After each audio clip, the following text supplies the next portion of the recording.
Warga Batang Anai, Kabupaten Padang Pariaman, Sumatera Barat, diguncang rasa takut dan penasaran usai penemuan potongan tubuh manusia yang mengapung di sungai dalam 2 hari berturut-turut, Selasa, 17 Juni 2025, dan Rabu, 18 Juni 2025.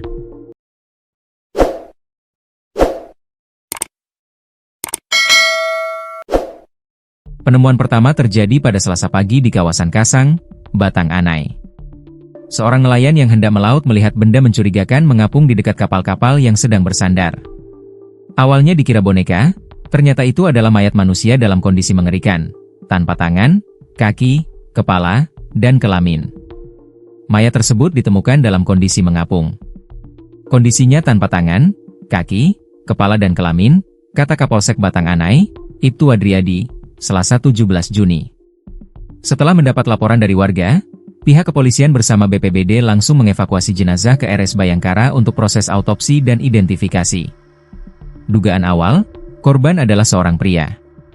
Keesokan harinya, Rabu, 18 Juni 2025. Masyarakat kembali dibuat gempar dengan penemuan potongan kaki manusia di aliran sungai Batang Anai, tepatnya di Korong Talau Mundam, Nagari Ketaping, Batang Anai. Lokasi penemuan berjarak sekitar 3 km dari tempat ditemukannya tubuh korban sehari sebelumnya.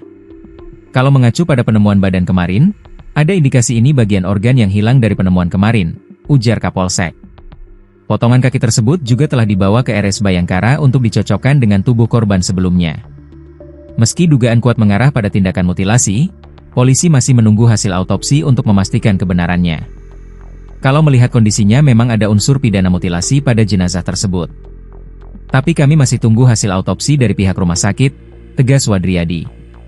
Proses identifikasi dan penyelidikan berlanjut. Hingga saat ini, jenazah belum teridentifikasi. Pihak kepolisian masih terus mengumpulkan bukti dan meminta keterangan dari warga sekitar.